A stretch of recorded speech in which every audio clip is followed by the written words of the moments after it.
But I'm worth it, 'cause I'll slip into your dreams tonight. So give me your all. I'll stick like glue inside your mind.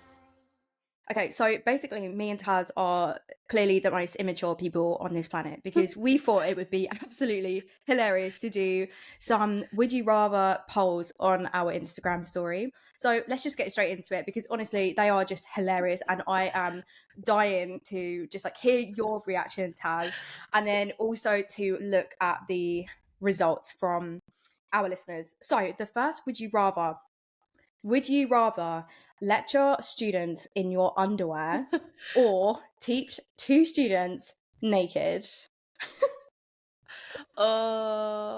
Straight off the back, I'm like, I could not fathom teaching completely naked. So I think it's just gonna have Really? to yeah, like, I don't know. See, right, my immediate thought was if you are lecturing students in your underwear, first of all, like how many people are in a lecture hall? Easily like 100 people. If you think one person in that lecture hall is not going to film you and put it on TikTok, you are sorely mistaken. Like, can you imagine that, like walking into your lecture and like they're just in their underwear? Yeah, I think I would do that though. I'd happily. Also, 'cause it's like, kind where of are we like a teaching them? different- Like, are we in the lab? Where are we? In the office? Like, what is the situation here? So like when you like initially said it right, the teach a lecture, I'm like imagining a lecture theatre and I'm just like Yep. at the front in like my underwear. But when you said teach two students, I imagine me being like butt naked in a lab. Like giving like two students like a tutorial or something, and I'm just like, no, I can't What? No deal with lab that. coat? You No can't lab be doing coat, that. just- No lab coat. That's insanity. Just literally just completely naked but closed toe shoes for sure. Just your little clogs. What I imagined was being in an office, and I imagine someone walking past, because you know some of them have like little windows, and like they just see you in the office with like two. I think that's like you would be arrested, sacked. So Yeah. I'm still going with teach two students naked. So your final answer is It is teach a lecture in just my underwear. wow. Okay, right. So let's go to what everybody on our Instagram said and see who they agree Okay. with. So 85% of our listeners would rather lecture students in their underwear, and only 15% of our listeners would teach two students naked. I'm gonna just say you guys are being blasted on TikTok. I am not. So I think me and the 15%, we're onto something here. You guys, I don't know. I don't know. I think I agree with the majority of our listeners in that teaching in your underwear is basically the same as teaching in your like bikini or something. So Okay, I'll see Yeah. you guys on TikTok. I'll see you on TikTok. Moving on. Let's go on to the next one. Would you rather? This one is mad. This one, like, I actually genuinely don't know what my answer is. We need to discuss it. Would you rather accidentally send a nude to your PI or accidentally send a nude to your Instagram story? oh, Oh, but the thing is that well, you especially, that's me what I'm as saying. well. This is what I'm saying. You have like 300k followers. Imagine if you put that on your story. Imagine. I have like that's what I'm 30k, saying. but still, that's a lot of people. So I Like, think 30 like people is too many. yeah, I think like for me, I would just have to send a nude to my PI. Nah, can we actually break down how embarrassing that would be? Like, your PI is sat there on the sofa Wednesday night, he's chilling, he's watching like some David Attenborough, phone lights up, and it's like Taz in brackets student, and your tits are there. Really do that. But then it's quite easy to then be like, oh my god, I'm so sorry. Like, it was an accident. Nah, there's no coming back from that. Like, I'm quitting. I don't care about the PhD. Like, I don't want it that bad that I ever have to look you in the eye again. Also, plot twist, what if your PI follows you on Instagram? Oh, well, exactly. Because Yeah, then he's he's gonna seen see it anyway. regardless. And he's also... then he's... Oh, God, this is getting... I just don't want to talk about this anymore. Let's go to the results. Wait, what are you picking? I'm locking in send to PI. Yeah, so am I. So am I. If anything... No, I'm going to stop trying to say controversial stuff. I was about to say, if anything, it might be... Okay, right, let's go to the results. So our listeners said, well, 47% of our listeners said they would rather send a nude to their PI, and 53% said they would rather send it to their Instagram story. I think this is very dependent on who is on your Instagram and who your PI is. But interesting that, 53% would rather the Instagram story. Yeah, pretty So we're close though. outvoted. It's basically 50%. Yeah. Basically 50-50. Very They split. basically agree with us. Okay, moving on to the last would you rather. And I'm going to need a little bit of education from you here, Taz. Okay. It is, would you rather kiss your PI or a bacterial culture plate. Now, my question is, Oh, what is a bacterial culture plate and what is so bad about kissing it? babes, it's like, the Petri Just dishes. loads of bacteria? Like, but what kind of Yeah, and bacteria? well, I guess it could be anything, but like, let's just say it's a non-harmful bacteria. But like, if you've ever cultured bacteria before, it literally smells so bad. Like you're literally Oh, growing bacteria on a plate. So it's like a jelly sort of agar, and then on top you have all your like bacterial colonies growing, and like, yeah, it just doesn't smell good because it's literally E. coli. I guess it could be quite harmful because like most common is yeah. E. coli. So Mm. yeah, maybe Okay, so you what would. would you go with? This is gonna make me sound like a fancy my PI, but I would probably kiss my PI. Because I'm not kissing bacteria that's being cultured in the lab. That's gross. Are you kissing him before or after you've sent him the nude? Oh, I don't know.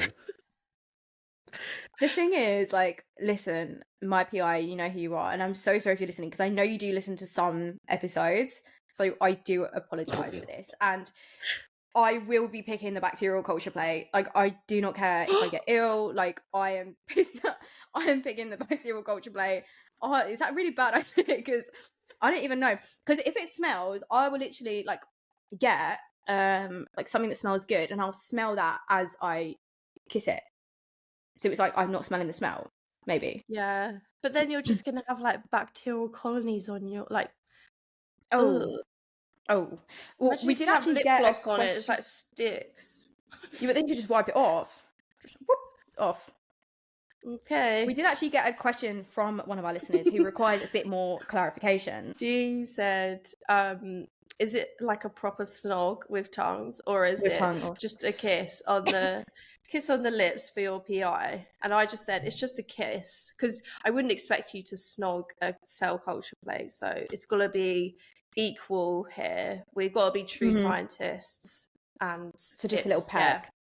yeah, just a peck I on don't know, the if you did lips your though. timing right, if you got your timing right, it might not seem that weird. Like you just had a paper accepted, you know? It Whatever might just be like a if that's normal for you, Liv, yeah, sure. Can you imagine that? Like, oh gosh. No, No. I could not. I'm I would I'm pick solid that. with my choice. Bacterial culture plate. Easy. Okay. I'm intrigued to see what the listeners say because I'm saying kiss my PI. All right, well, let's have a look at the results. So 52% of our listeners say they too would rather kiss their PI, and 48% said they would rather kiss bacterial culture plate. And now I'm starting to think that it was solely our tech audience, including me, who picked the bacterial culture plate, and the rest of you lot are Yeah, going with maybe. your PI. So I feel like us lot have made a bad decision. Oh my gosh. This pretty split as well, though. I think we've done well with our would you rathers because we've got Yeah. really split results. So people have been pondering over that for a They long must time. be, yeah. I mean, to be fair, they are difficult ones. Like, they're super difficult. So, Yeah. oh, this Imagine was so comparing your funny. PI to a bacterial plate, though. Oh, soz. Trying to peek for your PI to know that you picked the bacterial culture plate over them. Yeah, I mean, But, I you feel know, sorry for your PI. He's probably listening in. what their Very PI could offended. be, oh my God, what's his name? This is disgusting that I forgot his name. 𝗃𝘁𝗶𝘁𝗍. Pietro. Yeah. See, this is why I said kiss your PI, because if it's Pietro, oh my God. And if you're listening and you're like, what on earth is going on? Basically, it's a running theme in this podcast that we speak We're never about letting this joke go, ever. this professor called 𝗃𝘁𝗶𝘁𝗍, who is also a model. So if you have no idea what we're talking about, look him up. I don't know if he's a professor, actually. I think he was just like a lecturer, so it might be, though. He could be a PI. He could be a PI. Yeah. Yeah, and oh my God. Yeah, I don't know what the hell we're gonna let this joke go. Like, literally never. But yeah, your PI could be Pietro, or yeah. You know, like some people date their like PI, so like they're like married anyway. So like it's a straight up easy answer for them. But most of us can't relate. One of my previous supervisors married his or got engaged to his PhD student. So that's literally yeah, so common in academia, I feel like. it is. Yeah, it's a bit, that's a topic for another day. Anyway, if you guys enjoyed these Would You Rathers, don't forget that you can follow us on Instagram, where we'll be posting these weekly for the rest of season 4. So please follow us there and make sure you get involved, because we actually love reading all of your messages and also seeing your results. Yeah, and also if you do have a laboratory story that you want to spill, obviously when we're not doing the Would You Rathers, we talk about gossip from the lab or work or like in your tech space. So we will always leave the link to that in our description, and it's completely anonymous. We don't know who you are. So don't be shy, go crazy. And with that, we will see you guys in episode 3 of The Origins. So we'll see you guys next week.